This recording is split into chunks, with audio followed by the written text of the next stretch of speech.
అందరికీ నమస్కారం. తెలుగు నూతన సంవత్సరాది విశ్వావసునామ సంవత్సర శుభాకాంక్షలు. మనం ప్రస్తుతం క్రోధినామ సంవత్సరం పూర్తి చేసుకున్నాం. క్రోధినామ సంవత్సరం లోపల చాలా మటుకు శుభాలే జరిగాయి. చాలా ప్రశాంతమైన వాతావరణంలో మనం జీవనం కొనసాగించాం. విశ్వావసునామ సంవత్సరం మరి ఈ రోజు నుంచి ప్రారంభమవుతుంది.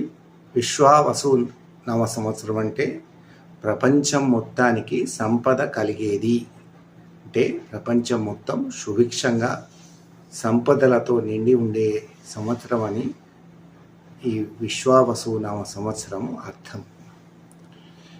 మనకు తెలుసు, నక్షత్రాలు 27, రాసులు 12. ప్రతిరోజు మనం ఒక అలవాటు చేసుకోవాలి. పంచాంగం అంటేనే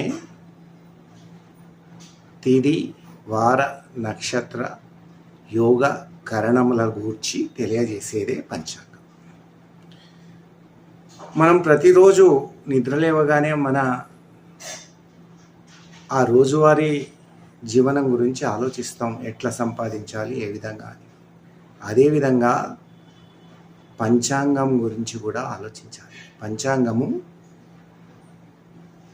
వేద పురుషుని యొక్క నేత్రం నుంచి ఉద్భవించబడింది.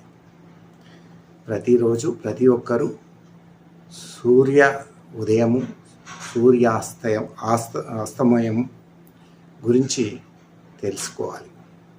సూర్యోదయము, సూర్యాస్తమయం, అలాగే ఆ రోజు తిథి, వారము, నక్షత్రము, వర్జము ఎప్పుడుంది, రాహుకాలం ఏంటి, ఈ శుభగడియలన్నీ తెలుసుకుంటే దానికి అనుగుణంగా ఆ రోజును గడుపుకుంటారు. అదేవిధంగా మరి పంచాంగం ఉగాది రోజే ఎందుకు మనం చదువుకోవాలి అనే ప్రశ్న మనకు మనసులో మెలుగుతుంది.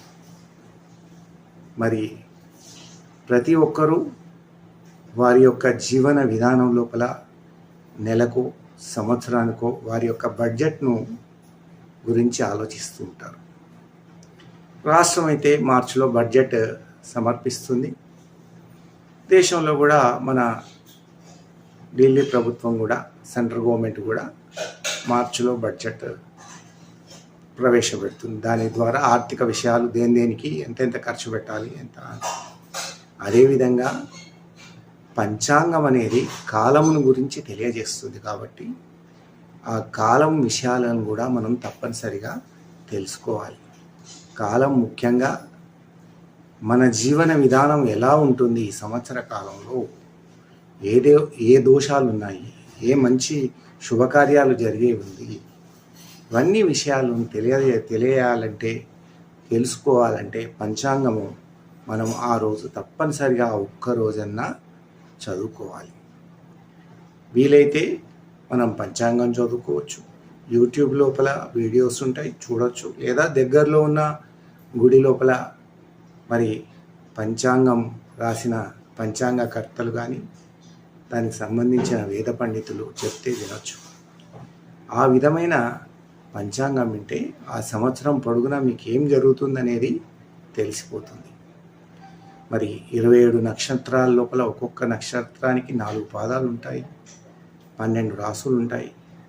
మరి గ్రహాలు 7 గ్రహాలు, వాటి గమనం ఎలా ఉంటుంది, మరి ఒక్కొక్క రాశి లోపల గురుడు ఎట్లా ఉన్నాడు, శని ఎట్లా ఉన్నాడు, రాహుకేతు ఎట్లా ఉన్నాడు, కుజగ్రహం ఎట్లా ఉంది, చంద్రగ్రహం ఎట్లా ఉంది, శుక్రగ్రహం ఎట్లా ఉంది, మరి ఏ గ్రహము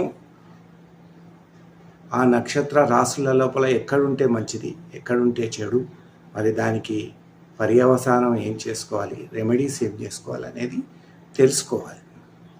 మరి పంచాంగము రాబోయే కాలం గురించి, మరి వర్షాలు ఎట్లా పడతాయి,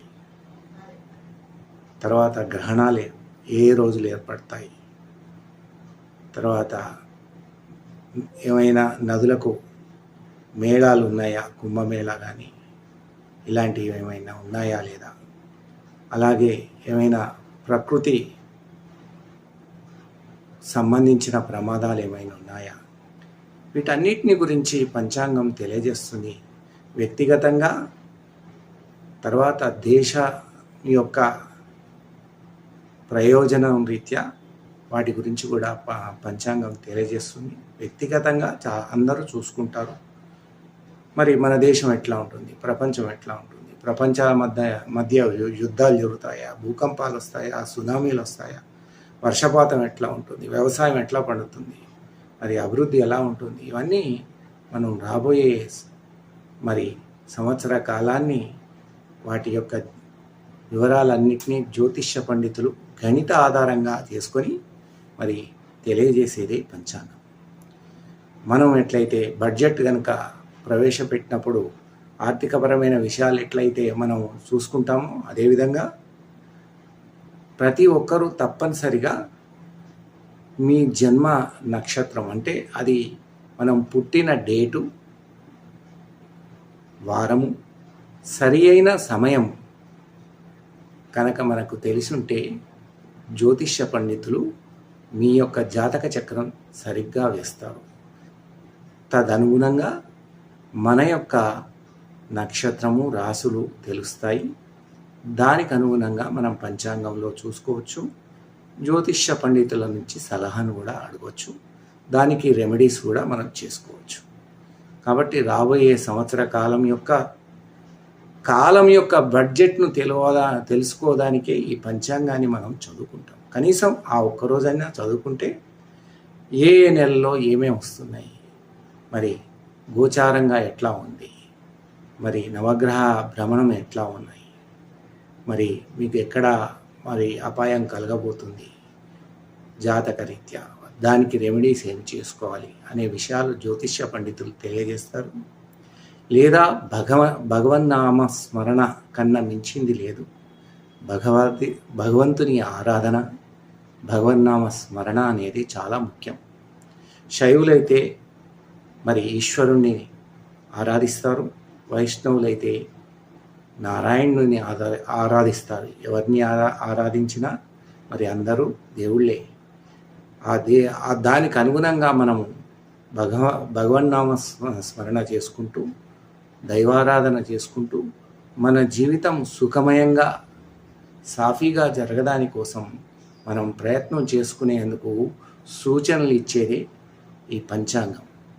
కాబట్టి ఈ విశ్వావసునామ సంవత్సరంలో ప్రతి ఒక్కరూ ఉగాది రోజు పంచాంగ శ్రవణం చేసి మీ యొక్క రాబోయే సంవత్సరం యొక్క కాలగమనం ఎలా ఉంది, మీ నక్షత్రం యొక్క రాశి యొక్క వివరాలు ఎలా ఉన్నాయి, ఎక్కడెక్కడ దోషాలు ఉన్నాయి, ఆరోగ్యరీత్యా మంచుకుందా లేదా, గోచార రీత్యా ఎట్లా ఉంది, పెళ్ళి కాని అవివాహితులకు మరి పెళ్లి చేయాలంటే ఏమేమి రెమెడీస్ చేసుకోవాలి, ఆరోగ్యం మంచుకుండాలంటే మరి దానికి సరి అయిన రెమెడీస్ ఏం చేసుకోవాలనే విషయాలన్నింటినీ జ్యోతిష్య పండితులు తెలియజేస్తారు.